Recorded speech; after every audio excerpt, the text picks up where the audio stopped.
Está em curso o desmonte do Sistema Único de Assistência Social, SUAS, e a gente vai falar sobre esse tema com a Tereza Campelo, economista e doutora em saúde pública, foi ministra do Desenvolvimento Social e Combate à Fome no governo Dilma Rousseff. Oi, Tereza, Oi, prazer em Marilu. revê-la.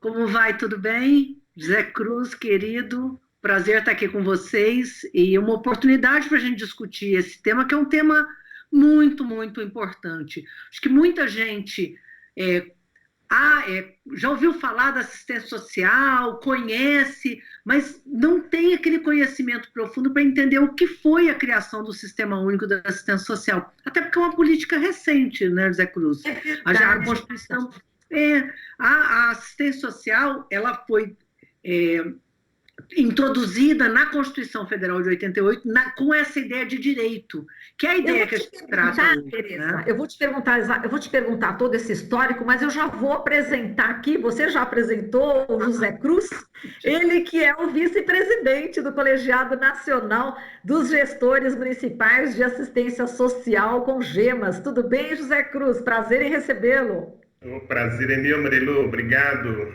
obrigado pelo convite. Também um cumprimento especial à nossa querida ministra Tereza Campelo. Obrigado. Obrigada, nós aqui agradecemos. Tereza, então vamos lá, comece a falar desse histórico, né? Porque realmente o pessoal conhece mais o SUS, não conhece o SUAS, o Sistema Único, né, de Assistência Social. Eu queria que você falasse justamente dessa luta, como é que foi essa conquista e a importância desse sistema, Tereza. É bom você colocar assim, porque de fato, assim como o Sistema Único de Saúde, o Sistema Único de Assistência Social é uma conquista, é um processo de evolução das próprias políticas públicas no Brasil, né? Tratar a assistência social como um direito. Antes da Constituição Federal de 88, você tinha aquela ideia de que, coitadinho, vamos fazer um favor. Então não tinha a ideia do favor, não. Agora é um direito, todo mundo tem direito e é um direito universal, né? Tem gente que não conhece, nunca precisou do Sistema Único de Assistência Social, mas todos aqueles que estão desprotegidos e que precisam do Estado acabam tendo no Sistema Único de Assistência Social uma porta de entrada, né? Então a Constituição tirou essa ideia do favor, né, do coitadinho, e passou a tratar o cidadão como um cidadão de direitos na área de assistência social, deixou de ter aquela ideia de que era um voluntário, né? Então você tinha antes o voluntário que distribuía o sopão ou cuidava dos pobres. Não, agora nós temos uma ideia de que isso tem que ser um serviço profissional, né? Então nós temos servidores públicos atendendo a população, não tem mais aquela ideia do primeiro damismo, né? Então, era a mulher do prefeito, a mulher do governador. Tudo isso foi um processo de construção que envolveu usuários da assistência social, que envolveu os servidores públicos, que envolveu, né, os profissionais da área de assistência, que não são, diga-se de passagem, só assistente social, porque a assistência social tem essa ideia de que ela é multidisciplinar, né? Então, trabalho educadores, trabalho assistente social, trabalho psicólogos nesses equipamentos, né? Nesses que a gente chama de centros de referência em assistência social, que atende a população. Então, essa eu acho que, apesar de ser uma política que já chega aí a seus quase 30 anos, ele está em processo de construção ainda, né? E, como você colocou, junto com o desmonte das políticas públicas, está acontecendo o desmonte das políticas de assistência social. Acho que tem gente que não consegue entender, mas assim, eu acho que essa pandemia, ela deixou muito claro a diferença de como construir uma política com base na assistência social ou como tratar com um aplicativo, né? Então, por exemplo, quando você pega o Bolsa Família, o Bolsa Família é um sucesso no mundo todo, né? Todo mundo fala muito do Bolsa Família, mas o que está por trás do Bolsa Família? A rede de assistência social, né? Então, quando a pessoa procura o Estado precisando de uma proteção de renda, que é o Bolsa Família, na verdade ela acaba entrando na política de assistência social, que olha o conjunto das desproteções. A pessoa não é só pobre de renda, ela é pobre de educação, às vezes de saneamento, de água, ela tem um conjunto de desproteções, às vezes está sob isolamento, é uma mãe que às vezes está vivendo um conjunto de pressões. Quando ela chega na assistência social, ela faz um cadastro único, ela entra nesse farol que o Estado tem, que é a assistência social. Portanto, vinha sendo construída uma política muito potente, não só para tratar da pobreza, mas para tratar dessas desproteções. E este processo está em franca ameaça, né, de desmonte.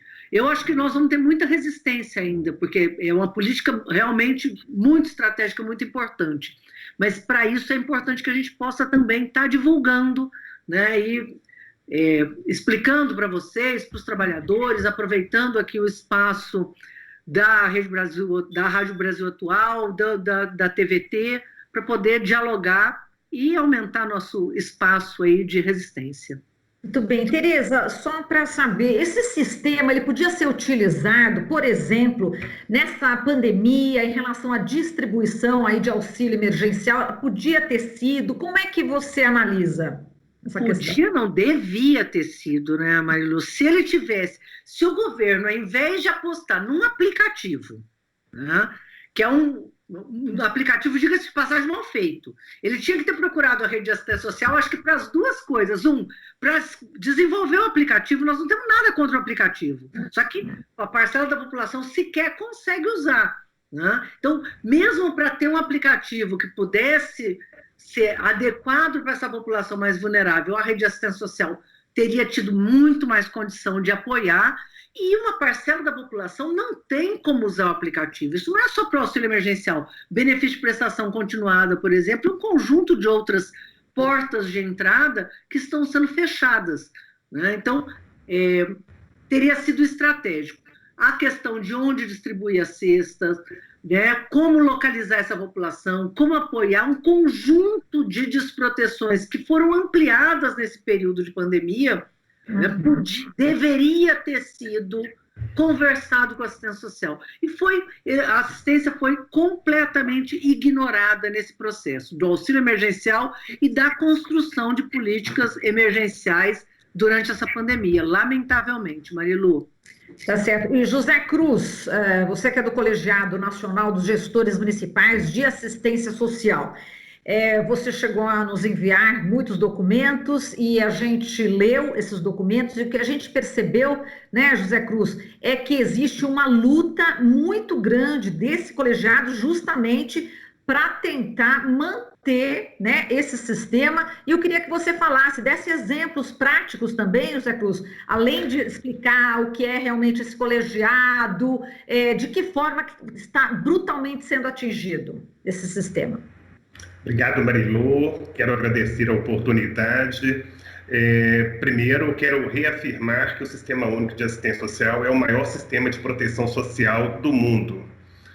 É uma tecnologia inovadora na esfera pública, na gestão pública da assistência social brasileira. Muito recente o sistema constituído no nosso país, por isso, às vezes, né, pouco conhecido, 15 anos de história, né? Tereza teve a honra de conduzir junto com outros vários ministros, né, essa agenda assertiva, essa agenda importante para dar concretude e materialidade ao direito constitucional, ao direito reclamável de todos os cidadãos e cidadãs que requerem do Estado proteção social pública. Então, é uma honra, né, nós termos participado desse processo tão importante que ressignificou o lugar da assistência social em cada canto e encanto deste país. Quando eu digo do maior sistema de proteção, Marilu, do mundo, porque é um sistema que opera serviços, benefícios, transferência de renda, operacionaliza o cadastro único, o maior instrumento de gestão pública instituído, né, na esfera pública para tirar da invisibilidade famílias, pessoas que vivenciam desproteção social neste país. Infelizmente, né, de 2016 para cá, este sistema vem frontalmente atacado pelo atual governo. Nós estamos vivenciando, atuando, você citou das várias posições do Colegiado Nacional dos Gestores Municipais de Assistência Social, mas nós estamos vivenciando, Marilu, uma gestão sob a égide de uma emenda constitucional 95. Ela foi considerada, enquanto projeto de lei, né, o projeto de lei de uma PEC da morte. Ela já tinha esse título e nós estamos sentindo, né, vivenciando no país, em cada município brasileiro, em cada um dos 5.570 municípios brasileiros, que conta com uma rede pública estatal da assistência social, né, que conta com o Sistema Único de Assistência Social, com o seu serviço, com as suas unidades. Tereza citou aqui os CRAS, mas nós temos os CREAS, o Centro de Referência para a População em Situação de Rua, né, as unidades de acolhimento institucional para a população idosa, criança, adolescente, juventude, famílias, pessoas, homens, mulheres que vivenciam desproteção social neste país. Então, uma rede potente. E essa rede vem sendo afetada gravemente. A emenda constitucional, então, ela coloca, né, um congelamento, né, dos investimentos nas políticas públicas sociais, mas para além desse dispositivo perverso, Marilu, um outro dispositivo foi instituído no apagar das luzes de 2019, que é uma portaria do Ministério da Cidadania, uma portaria de número 2362, que visa equalizar o Sistema Único de Assistência Social ao orçamento disponível. Ou seja, nós estamos, para além de uma dívida, né, de um rombo de 2,3 bi de dívida do governo federal para com os municípios brasileiros, o orçamento de 2020, com estas medidas, tanto a emenda constitucional quanto a portaria 2362, traz para o ano de 2020 um rombo no orçamento de 50%, um rombo de 1,5 bi. Tereza sabe disso. Para manter a rede pública instalada neste país, nós estamos falando de um orçamento da ordem de quase 3 bilhões.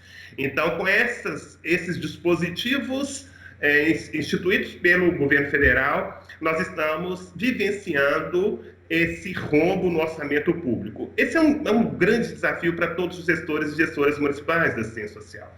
E também nos preocupa muito, Marilu, para ser mais objetivo, o orçamento de 2021. Se nós tínhamos um rombo de 50% agora, Marilu, você viu aí nas nossas notas que para o orçamento de 2021, o rombo não é mais de 1,5 bi, agora é de 2 bi. Né? O Conselho Nacional de Assistência Social aprovou um orçamento público na ordem de quase 3 bi para 2021 e a aprovação no Congresso foi aliás, o que o governo brasileiro apresentou no Congresso Nacional, porque é isso, né, Marilu? Porque a prioridade é demonstrada no orçamento público. Quando retira os pobres, retira aquelas políticas mais essenciais à vida da população brasileira do orçamento público, demonstra que nós não estamos só, Marilu, disputando orçamento. A disputa não é só pelo orçamento. A disputa também é por um projeto de sociedade. Né? Tem outros projetos que estão por trás dessas iniciativas do governo federal frente à ruptura, ao retrocesso e ao desfinanciamento público para a política de assistência social. E eu tenho dito, Marilu e Tereza, né, em vários espaços, em vários lugares, que o que coube aos gestores municipais, neste contexto, também foi o isolamento social, o isolamento gerencial, pela ausência de um comando, nós não temos mais um comando único da assistência social no Ministério, chamado Ministério da Cidadania hoje. Então, Marilu, são muitos desafios. E eu estou falando, Marilu, de uma luta para manter uma rede pública que nós implantamos neste país. Implantamos ancorados no Pacto Federativo, deliberado pelo Conselho Nacional de Assistência Social. Quantas vezes Tereza esteve nessas instâncias, dialogando, discutindo o desenho, o modelo, os critérios de partilha dos recursos do governo federal para com os municípios. Houve um compromisso com os municípios implantaram suas, agora o governo federal simplesmente disse: não reconheço o que nós pactuamos lá atrás. É isso, Marilu, que está em jogo. Muito bem. Agora, Tereza, é uma política de Estado, não é uma política de governo X ou Y, é uma política de Estado. É muito importante que mantenha-se, né? Não só é uma política de Estado, Marilu, como não dá nem para dizer que é desperdício, porque nós não estamos discutindo ampliar a rede. Essa rede existe, né? Sucatear uma política pública já implementada, negociada, pactuada, quer dizer, nós temos equipamentos, nós temos um conjunto de servidores. Então, além de ser uma burrice, né? Porque, por exemplo, isso que nós sofremos com as filas na porta da Caixa Econômica Federal, tudo isso é evitável, a população podia estar sendo atendida, a população podia estar sendo acolhida, podia estar tendo seus direitos encaminhados, né? Muitas vezes, nesses equipamentos que o Zé fez referência, o Zé Cruz fez referência, que são os centros de referência à assistência social, os centros de referência especializados ou os centros POPs, quando a população chega, às vezes ela chega por esse equipamento para acessar outros, né? Às vezes a população chega lá precisando de uma proteção de renda, mas aí o assistente social verifica que a criança não estava na escola, acaba fazendo esse referenciamento. Então, essa família passa a ter acesso ao conjunto das outras políticas via rede de assistência social, né? Então, quando a gente... Então, primeira questão, nós estamos falando em manter o que tinha sido construído. Desestruturar essa rede é um desperdício, até porque ela funciona bem e ela virou um exemplo para o mundo todo. Isso que o Zé disse, é a maior rede de assistência social do mundo, né? Quando as pessoas vêm aqui, por exemplo, eu quero conhecer o Bolsa Família, eles não vêm aqui para saber como que é o cartão bancário, né? Até porque passar dinheiro pelo banco é a coisa mais fácil do mundo, né?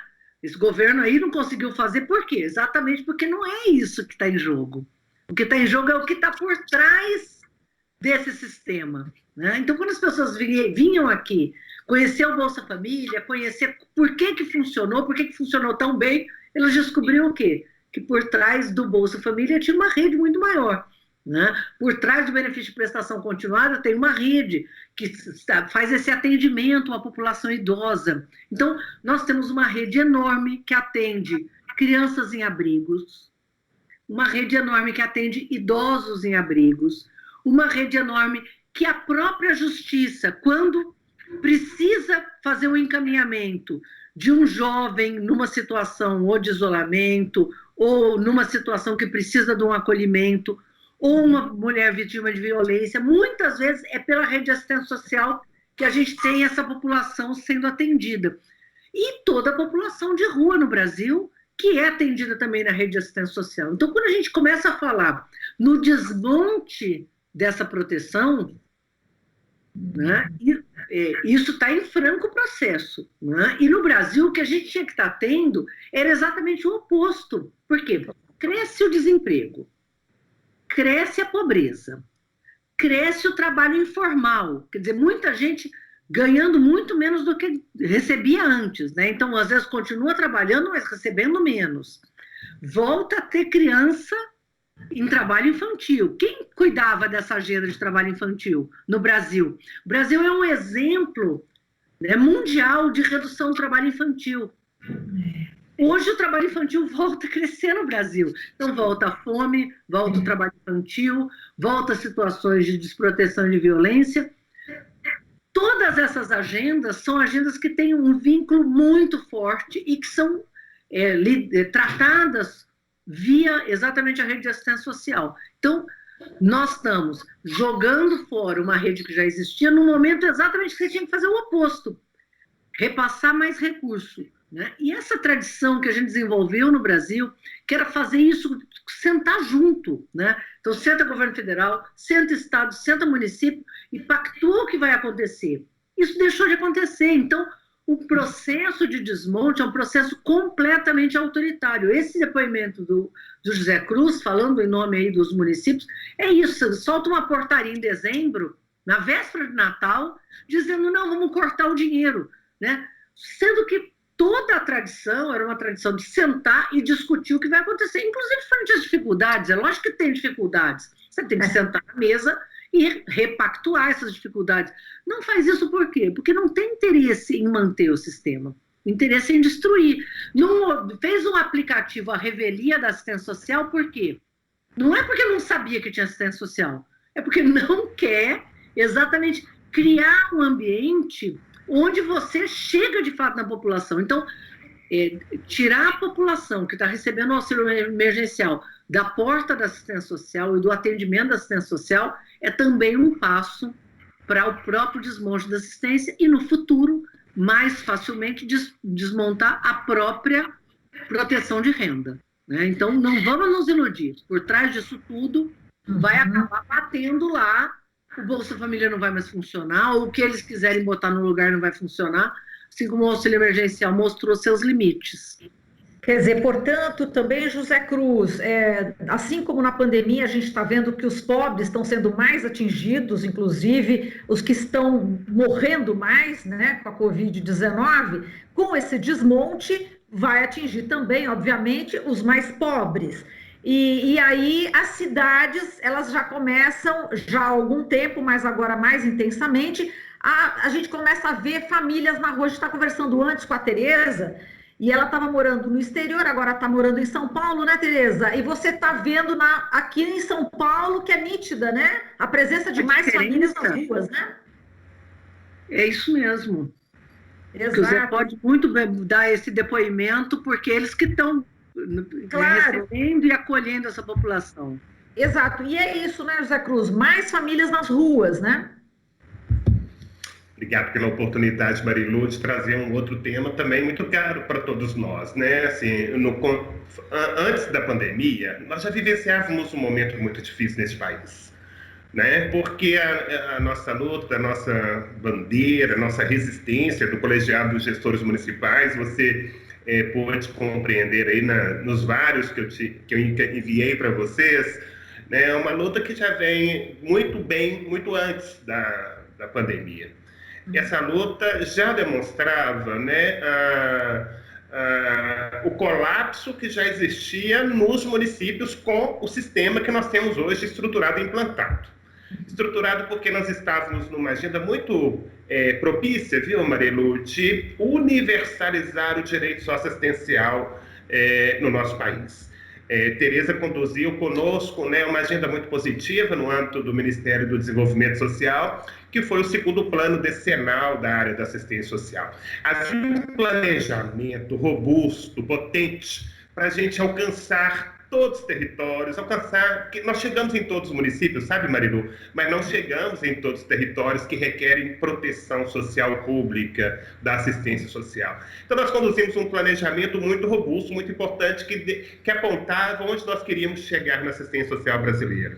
Universalizar o direito socioassistencial, ou seja, chegar em todo o território, porque nós chegamos nos municípios.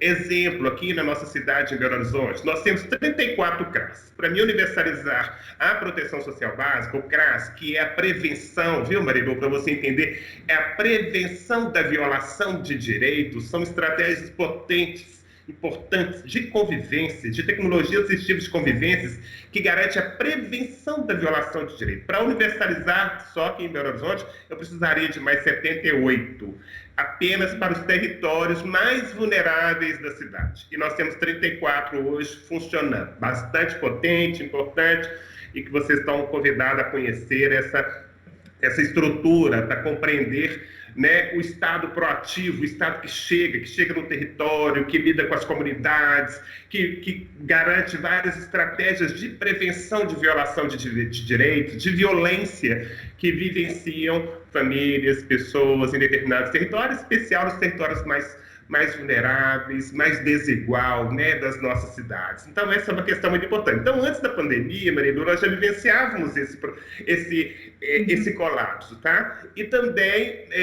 porque nós não alcançamos todos os públicos vulneráveis com financiamento público do governo federal, para induzir os municípios a estruturar e organizar serviços para atender, por exemplo, as mulheres vítimas de violência, o cuidado no domicílio para idosos e pessoas com deficiência. Então, nós temos serviços, tecnologias importantes para garantir proteção social pública, mas no contexto que já vinha sendo deteriorado ao longo desses anos, com a emenda constitucional 95. Com o contexto da pandemia, Marilu, aí pronto, aí o colapso ele foi muito mais evidente, né? Muito mais evidente pelo contexto, né, da pobreza, do aprofundamento da desigualdade, a extrema pobreza. O Brasil voltou para o mapa da fome, né? Agora já reconhecido pelo IBGE, né, que a gente não queria olhar para essa história que nós superamos lá atrás, né, que foi muito importante, ações estratégicas que foram conduzidas nos últimos anos pelo governo brasileiro, que retiraram o Brasil do mapa da fome. Nós estamos lidando com a fome novamente nas cidades, né? Então, assim, com o aprofundamento de várias situações de desproteção social e com uma evidência aí nas grandes cidades, né, nas grandes metrópoles principalmente, né, do fenômeno da população em situação de rua. Um grande desafio para todos nós, gestores e gestoras municipais da assistência social deste país, né, que neste contexto, né, estamos lutando e resistindo, Marilu, para manter o SUAS, manter essa conquista civilizatória do povo brasileiro.